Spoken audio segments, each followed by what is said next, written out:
Hey guys, welcome back to my YouTube channel. So today we're going to talk about trending topics that are current. So I just wanted to introduce some people here. Go ahead. My name is Hugo. My name is Estefania. And my name is Alicia. So today, like we mentioned, we're just going to talk about some topics that are trending. It might be like from 2019 to 2020. I guess we're gonna talk about a couple of them. Let's see. So the first one was raising the age of tobacco. So what do you guys think about the new law? It's switching from 18 to 21. Go ahead. I think that, raising it to 21 is a pretty good idea because, right now the smoking age has increased, like the percentages of teenagers smoking has increased from the past 10 years. Probably what I've seen online, like 10 years ago was, I think 5%, and now we raised up to almost 30%. So I feel like raising that will also, help teenagers not be dependent on smoking. They've gotten to the point where they're smoking in the bathrooms at school and high school. I'm like, what kind of stuff is that? I think it's just not a healthy thing for teenagers, especially because, they're still, their brain is still developing. They're not done developing mentally, and, being dependent on that is just not a good thing, especially for young people that are transitioning from high school to college, which is probably, a really tough thing to, transition. So that's my beliefs. There's a lot of pros and cons that come to that, too. What do you have to say about the new age of smoking? Well, I think it's dumb and at the same time it's good because, teens are still going to do it anyway. Even if it's raised or not, they can still get other people to get it for them. That's true. So I'm gonna say my opinion. I can say I'm half and half in between it. As a lot of you guys know, I'm in medical school. One of my main concentrations will be oncology. So as from my research, the number of young individuals smoking has raised super high at the early as 17 to 20s. The percentage of individuals with cancer is really high. But at the other, my other point of view is, yes, they switched the age of individuals being able to purchase tobacco. But does that mean that individual will now be considered an adult until they're 21, or does it stay at 18? Because that whole thing was because they are technically an adult at the age of 18, but since they switched that age, so I think it should be it should all change. If it's all going to be until you're 21, then that should change for it all, not only for certain things. Should change a lot. Because that would also mean, individuals would be able to, or parents would be able to claim their children's until they're 21 instead of 18. They can vote until they're 21. Correct. And like she said, they're still going to purchase tobaccos because you have all these individuals that started, smoking at age 18. They might be addicted or they smoke. So it's going to be hard for them to being able to purchase tobacco one day and then the following day they're like, oh, you can't purchase it because they already have that, their habits of smoking. So I guess I don't want to say they should have given them time because I don't want that to sound like, we're going to change it in 2024. But I think it was a dramatic change. But what do you have to say about it? I think it's a good thing because you kind of restrict it. At the same time, it's kind of bad for business because you put a hole in the people that buy that are 18 to 20. So they're not really going to be purchasing any anymore. So I don't know how gas stations and all these people that sell tobacco products, I don't know how it's going to put a dent into their earnings, into their sales. But it's good to put a restriction on it, especially because it's not a good habit. it's a habit that causes cancer. It's a habit that could lead to other things. So I think it's a good thing that there's a restriction, but there's also pros and cons to it. Yeah, like you mentioned, I mean, there's pros and cons to it all. But at the end of the day, I mean, she said they're still gonna purchase them no matter what. Yeah. You know, There's just probably just gonna be a slight part where like, okay, like some gas stations do ID and some don't.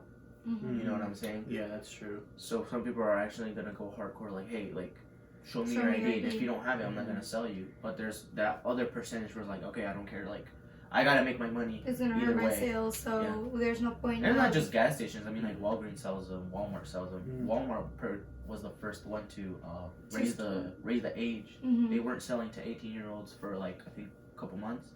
They raised it to 21. But my question is, how can the government make such a drastic change? Mm-hmm. How can they enforce something so quickly? But there's a lot of other stuff that needs to be enforced, but Correct. yet that it doesn't happen. Yeah. That's It's yeah, that thing was weird because I wasn't even aware of it. Like I went to the store and they had the paper at the main entrance, and they're like that now the age of selling tobacco won't be 18, now it's 21. So that was weird because I thought I had seen some like comments and stuff on Facebook and stuff, but I thought it was like one of those things that are all over Facebook. Yeah. But once I saw it like in real like life at a store, it's like whoa, so it's real, like it's like, not fake. and I guess President Trump was the one that switched or made that law in effect. So it was more of a from one day to another thing, like it because they usually when they're getting ready to change the law or something, they usually say like by the year, certain So year, and but it so. was a really fast thing. Do you want to say anything else? I think we're ready for the next one. All right. We're still editing this, right? Yeah. Yeah, you're starting this? Fuck tobacco. All right.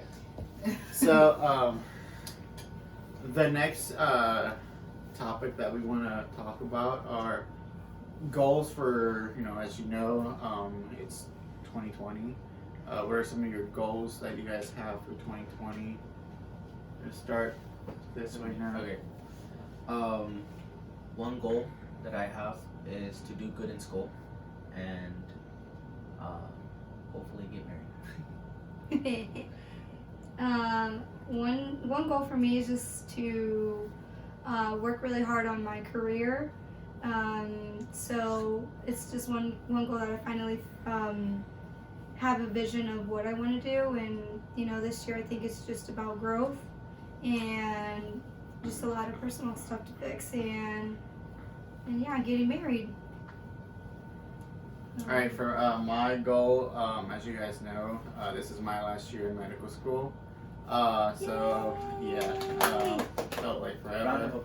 applause. But one of the things, I want to start building my house, which I started building it pretty soon. It's actually January 28th. I have my closing. So one of the things that I really want to focus on is, I want to work on myself. I think that's my main goal, work on myself and give me some time. I feel like I've given like a lot of my time to school and stuff, so I feel like it's time for me. I don't know. What's your goal? My goal is to do more good in school. I've already been doing good, but I want to try more and get exercise in, Get ready for the wedding. Get ready for the wedding. And yeah. So if you guys didn't know, they're getting married June 27th. So they're actually my cousins. I'm not his cousin. Well, they are. That'd be weird.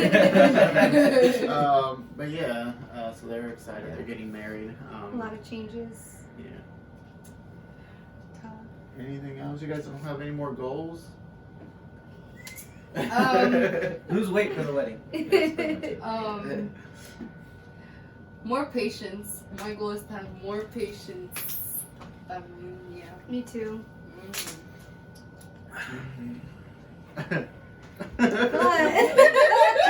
All right. Let's see. You need more. Oh yeah. Favorite memory of 2019. Let's Share see. yours. I'll share mine first. My favorite memory of 2019. I don't think it was a year for me. I don't think this 2019 was a year for me. I don't know. I don't think I have any favorite memories. I mean, I got to go to Mexico see my grandma in July.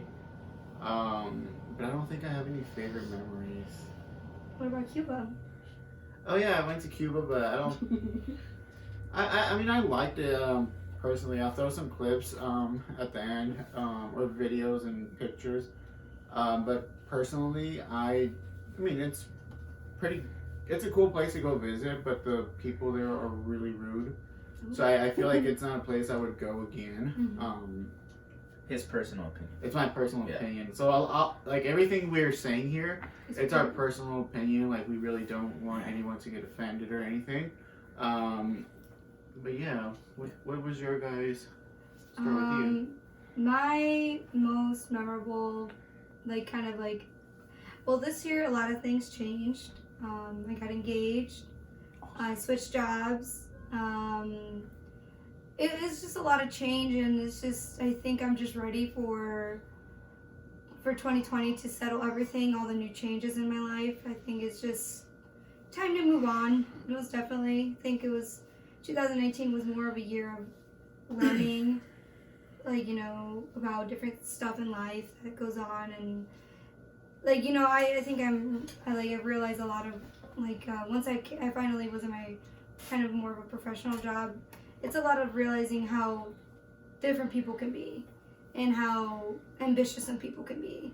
And it can, sometimes it's really good to take mental breaks from work and stuff like that, because your mental health is the most important thing. And the brain is the most important thing, because that's what makes your whole body function. And so I feel like, I think, especially coming from a Hispanic, household, mental awareness isn't really a big thing. They're like, tough it out, why are you crying? Why this and that and that? It's a lot of questions as into what's going on. It's not like, it's not getting to the point, and I think it's something that Hispanics really need to, help each other out, because, if you're suffering mentally, it can lead to a lot of bad things. So I think it's just 2019 was a lot of growth, a lot of learning, a lot of, things to settle for the new year. What about you? What was your favorite thing from 2019? Mine was that I reached my goal and I went to Europe, and also I went to England, which was a really fun experience. And if you ask, I preferred England better. I don't know why, but it felt more close to home because of the language. Yeah, she actually went to Paris and England. And London, Yeah. What about you? My favorite memory of 2019 would probably have to be getting engaged, because I think it's something that we have been waiting for a long time.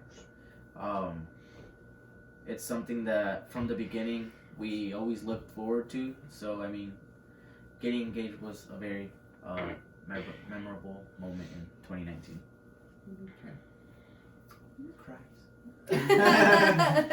Okay, let's see. And I guess, you guys, this concludes our podcast video. So I hope you guys enjoyed it. I will leave their Instagram descriptions underneath. And also, we wanted to wish you guys a Happy New Year's, and we want you guys to put, some suggestions that you guys want us to do on our next podcast video. And also, what do you guys think about the different topics we talked about? You guys can leave a comment. So we just wanted to wish you guys once again Happy New Year. Happy New Year!